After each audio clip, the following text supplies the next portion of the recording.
Kia ora Stefano, Markie here with a very quick video about retroactive jealousy books, or books that are helpful to recovery for retroactive jealousy.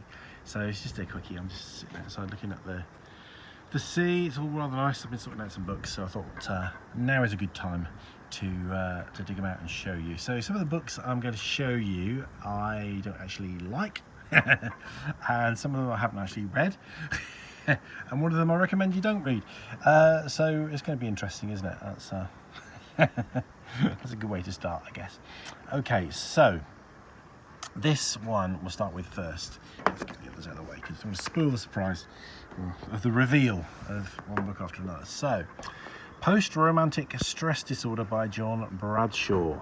Okay, what to do when the honeymoon is over. Let's see if I can just give you the oh look, there's the price there. It cost a fortune. Let's put that in Australia.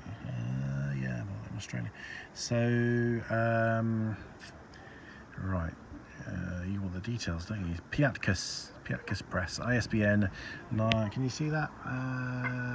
ISBN. Focus on that number. There you go. If you want to get this. So live video, people walking past, cars going past, all kinds of things happening, things clanking. But there we go. It's a spontaneous, in the moment video.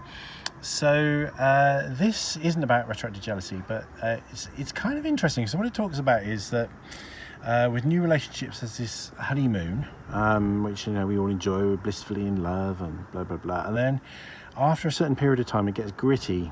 And John Bradshaw is saying that this is perfectly normal and happens in all relationships, but it's how you ride it out and what you do about it that counts. And certainly I know lots of people that never get past this post-romantic stage. So it's a really good book for anyone that's in a relationship or wanting to be in a relationship, or wanting to be in a relationship that survives and lasts a bit longer and is more fulfilling. John Bradshaw, amazing guy. He's written lots of stuff on the inner child. So if you want to do any healing of inner child stuff, read his books. They're really good, his other books. So so there you go, that's one. So it's interesting. I suppose the parallel with RJ is that RJ tends to kick in 4 to 6 months into a relationship, and I think the end of the honeymoon and the post-romantic stress disorder kicks in around about that same time as well. So the two can go hand in hand. So retroactive jealousy can be some of the grit that occurs with this phenomena that John Bradshaw is talking about. So that's book one. Book number two is a book I haven't read, The Wisdom of Insecurity. Okay, I'm showing you this because I've got these books handy. That's why I haven't planned this. So, those of you that follow Zackary Stockhill and his work on retroactive jealousy, he talks a lot about Alan Watts, and he talks a lot about insecurity and how insecurity is the root of retroactive jealousy. So if you want to read a book by Alan Watts and you want to find out more about insecurity, this might be a good one. I can't bear the man myself. I've listened to some of his talks online, and he always sends me to sleep. I'm sure he's got some really useful things to say, but I just got very easily put off. I'm probably unfair in that. You can put in the comment section that I've been unfair and premature in dismissing this man. But first impressions and all that, I guess. Yeah, that's just how it goes, isn't it, really? So let me show you the ISBN on that one. So what's the publisher? Psychology, Philosophy, Rider Psychology. Okay, so that's that one. Not read. The book that's read. This is one not to read. I just thought I'd bring it up because it's interesting. Julian Barnes, Before She Met Me. This is a horrendous story about retroactive jealousy, which will be extremely triggering if you read it, unless you're quite far into recovery. I read it when I was well into recovery, and it was kind of okay. It's a very odd book, very popular. I've got friends that rave about this, as a piece of literature. So let's have a look on the other side. There's the ISBN for you, and who's the publisher? Picador. So look at the state of it. It's a terrible state, isn't it? I've got that, bought that secondhand somewhere. I wrote to Julian Barnes and told him about the retroactive jealousy and the movement to make treatment for it more available, and asked him where he got the idea from, what he'd based his research on. and he wasn't very helpful at all. And he just said, all I know is in the book. So yeah, I don't like Julian Barnes very much. I don't think he's a particularly nice or helpful guy. But one book just to be aware of, not to read unless you're really in a strong recovery. So what have we got? So we've got one I recommend, but I don't like the author. One I've read and liked, but don't recommend you read it. This is another one. The sentiment of this book I really like. Okay, I didn't like it. I liked the content. I didn't like the style. The author kind of name drops a bit, and he mentions, he talks a lot about the Barefoot Doctor.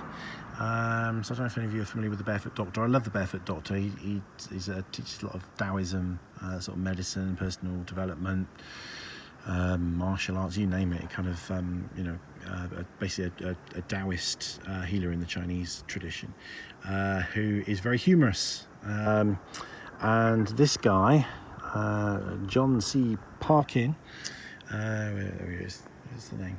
I can't find it. So the light's not good. The light's too bright. John C. Parkin, international bestseller. Hay House. There's the ISBN for you. So basically, it's an interesting take. I really like where this is coming from. It's kind of basically saying that we're always kind of told that we should lead a meaningful life and be quite deep, meaningful, and imbue meaning into things. And he's actually saying that actually that causes a lot of misery.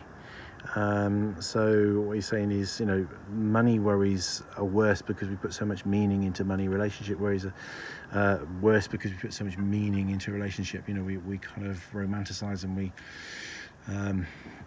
make things more than they are, really, and then that causes us, a magnified degree of emotional turmoil. So you probably get on with this, you might enjoy it. Just me, I found the humour a bit forced and a little bit like he was trying to copy the Barefoot Doctor, and no one can copy the Barefoot Doctor in my book, so there we go. And last but not least is a book which I have read. A book which I like the author, I like the sentiments of it. I'm going to be a little bit critical of it here and there, but I very, very much recommend that you read it. If you read one book as somebody in recovery from retroactive jealousy, I'd recommend you read this one, Brain Lock, Free Yourself from Obsessive Compulsive Behaviour. 4-step self-treatment method to change your brain chemistry. Jeffrey M. Schwartz, and then his small print, Beverly Bayat, who no one ever seems to mention. So I feel a bit sorry for Beverly Bayat because she's kind of lost in the mix there somewhere. So this is quite a scientific book. You've got brain scans on the back there. That's the ISBN for you, and the publisher Harper Perennial. Which is an imprint of HarperCollins Publishers. So this is a book not about retroactive jealousy, but about obsessive compulsive disorder in general. Although interestingly, one of the examples, just quite by chance, that he gives is actually somebody that's showing some symptoms of retroactive jealousy. And this is the method really to get well from retroactive jealousy. There's more to it than that, obviously. There's lots of different, the thing about retroactive jealousy, lots of different facets, so you have to treat it on lots of different levels. But this is a really good book to get you, to get the symptoms under control. So I would, I don't get any commission on this, I would, if you can, get hold of this today. You can pick it up cheap as chips on Amazon. Just get this book and read it. It will help enormously. Somebody sent me this. I didn't actually have any intention of reading this. I'm very grateful to the person that sent me this. So it says a 4-step self-treatment method to change your brain chemistry. I kind of challenge that slightly. I think it's basically a 3-step method with a kind of sort of padded out a little bit, and it's a book that is kind of padded out really, as they do with these books these days. They kind of stretch, you've got kind of a lot of repetition and stuff like that. So I think the last couple of chapters probably don't even need to read really. So it's a short read really. The meat of it is in the beginning chapters, and it gives you a very practical method to recover from basically intrusive thoughts, retroactive jealousy, OCD, or call it even pure O maybe, and it's very, for those of you who are quite scientific, he goes into lots of detail about what goes on with the brain. We talk about that, we kind of summarize that on the website, the essence of it. We don't go into detail about the different parts of the brain, but this does. So if you want the hard science and you like all that kind of thing, you'll love this book as well. Definite must read. So I hope that was helpful, and let me know if any of you kind of pick up any of these books and have a read. You know, please do come back and give a brief review or a few thoughts on the comment section, particularly if you like some of the ones that I wasn't so keen on. So it'd be interesting to see what you make of this one. Actually, I'd be interested in particularly in thoughts on that one. I suspect it's a good book. I will get around to reading it one day. Actually, I will overcome my prejudice and have a read of that, but I haven't quite been able to face that just yet. So that is it from me for now.